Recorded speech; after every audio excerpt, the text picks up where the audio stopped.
My wife hid a dark secret. Now my wife's twin is hunting us, and the police think I'm a serial ller. My wife, Isabel, and I met because of a murder in our freshman year at college. Her dorm had been blocked by the cops because a girl we both knew had been found 42 times in her bed. The killer has taken her eyes, mouth, nose with him. The strangest thing was that not one person in that crowded dorm heard her scream. I was there for her. When the police announced they were trying to search for the murderer but had no leads, he struck again a few towns over. Exact same mo and then again a town over. From there the press began to call him the college butcher. Isabel spent more time at my room after that. It was perfect, too perfect. And I should have been smarter, wiser. But I was young, stupid, and deeply in love. We got married a few years after college, after I'd got a job as a software developer. And she had got a job working as a teacher at the local high school.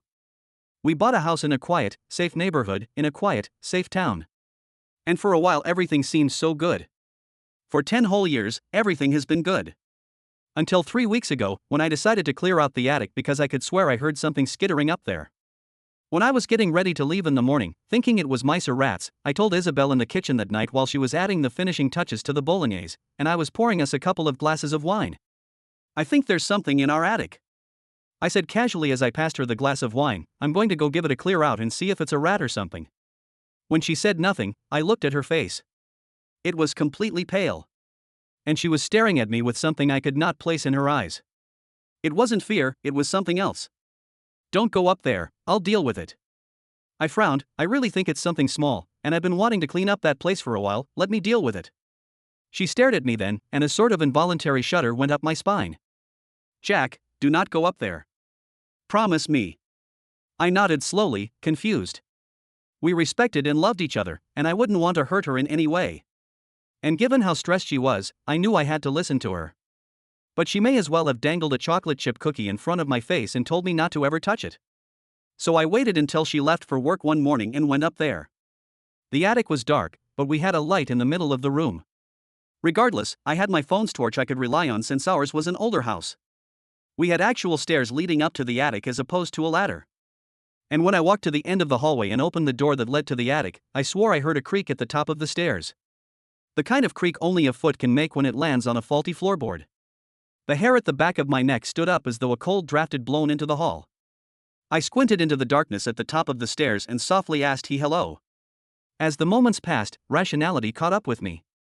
How stupid was I to think there was something up there? Annoyed at myself, I climbed, grasped my phone, and flicked the torch, and with more confidence than I truly possessed, I walked up the stairs, listening to each stair creak as I did. The attic was creepier than I remembered it. It was actually a space I'd planned to convert into a game room of sorts. But Isabel had talked me out of it, and honestly, over the years I had forgotten how big it was. It was your average attic in many ways. Dusty wooden floors, a small window at the end of the room overlooking the neighborhood. But it was spacious. Sure, it held all our old junk, but even so the boxes and a couple of pieces of old furniture took up such little space at the far end of the room.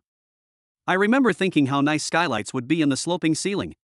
Why had Isabel, who was so organized and wanted all the rooms in the house to be used, so keen to leave this? As it was, a slight unease had started to make its way around the corners of my mind. As if on autopilot, I walked to the end of the attic where the 5 boxes which contained Isabel's things were lying. Part of me was screaming that this was a massive invasion of her privacy. But I didn't care by that point. I wanted to see what was in there that was making my wife act so strange about this particular the room. I sat cross-legged on the dusty floor and pulled the first box to me, opening it up. The first box was just some old clothes that she had kept for sentimental value. When I reached the third box, something in me hesitated. I think a part of me knew that my life was going to change after I opened this box. Carefully, I unsealed the box and looked inside, and a sigh of relief overcame me. It was just framed photographs and a photo album. I smiled and lifted the first one, Isabel and her sisters laughing as children at her 4th birthday. Some were of her parents and others of us. Then something struck me. Why hadn't she put these photos up downstairs? That weird chill was back. The box only held the large brown leather photo album, now in my heart racing. I opened it to its first page. It was a large black and white photo of a small girl on a swing facing away from the camera. That in itself was creepy, but the creepiest thing about the photo was another little girl in a white dress who was standing at the edge of the woods looking at the girl on the swing. It was almost as if she was looking at me through the photo. The next page had the same little girl on the swing, playing on the jungle gym, smiling as she swung from the bars. Behind her, the strange little girl stood, watching her every move. Her eyes cold, her mouth a thin line, page after page of this little girl living her life, and the strange girl standing on the edges, watching her. As the girl grew up, I recognized her to be Isabel, and the girl watching her looked like her, the darker, angrier version of her. I swallowed hard, watching my wife's doppelganger grow closer, seeing photos of her in my room with a shadow of herself.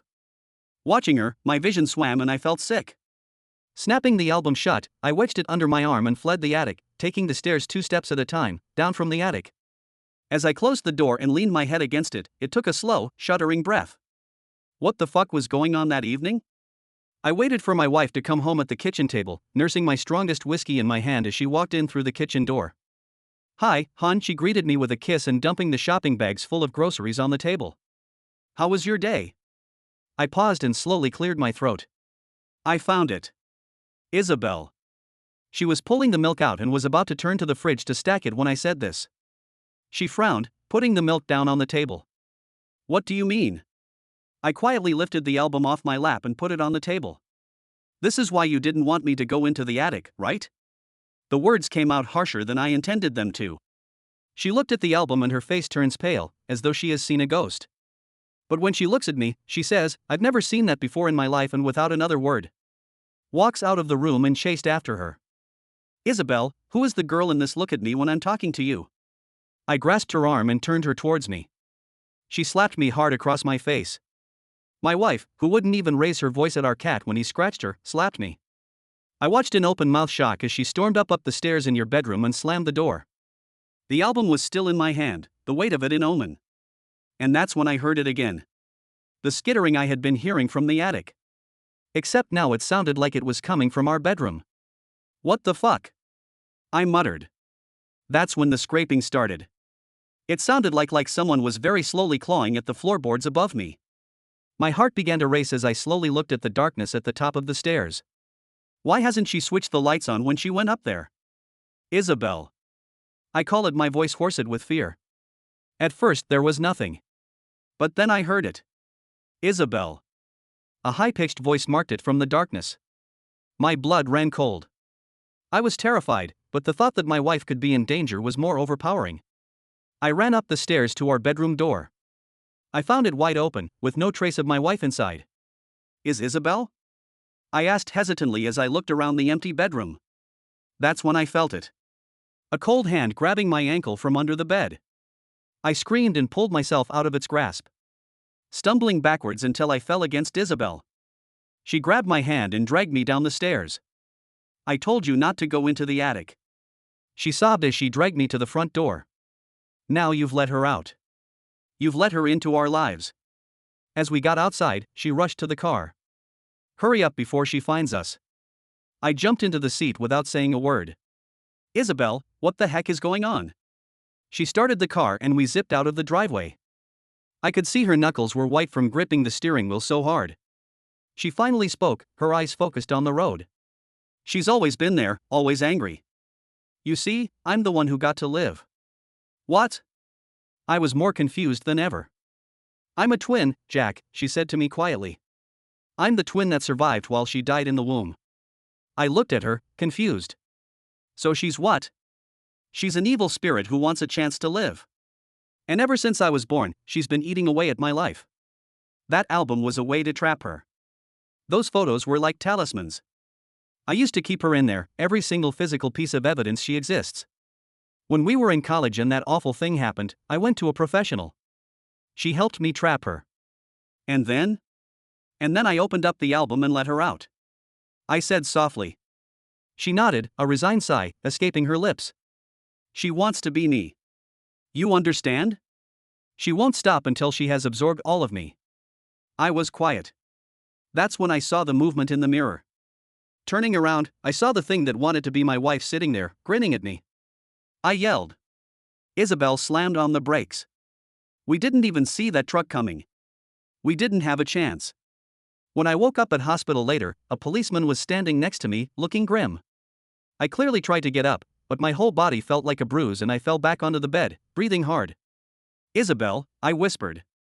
Every part of my body hurt. Where was my wife, Mr. Taylor? The policeman said. I am sorry to inform you that your wife was killed in the accident. The news hit me like a punch in the face. No. I strangled back. I saw. No, no, no, no. Sir, I am sorry for your loss, but you are going to need to answer some questions for us. The police officer pulled up a file and looked at me carefully. I nodded through the tears running down my face. We would like to know why your DNA has showed up in a string of murder cases. Are you familiar with the case of the college butcher?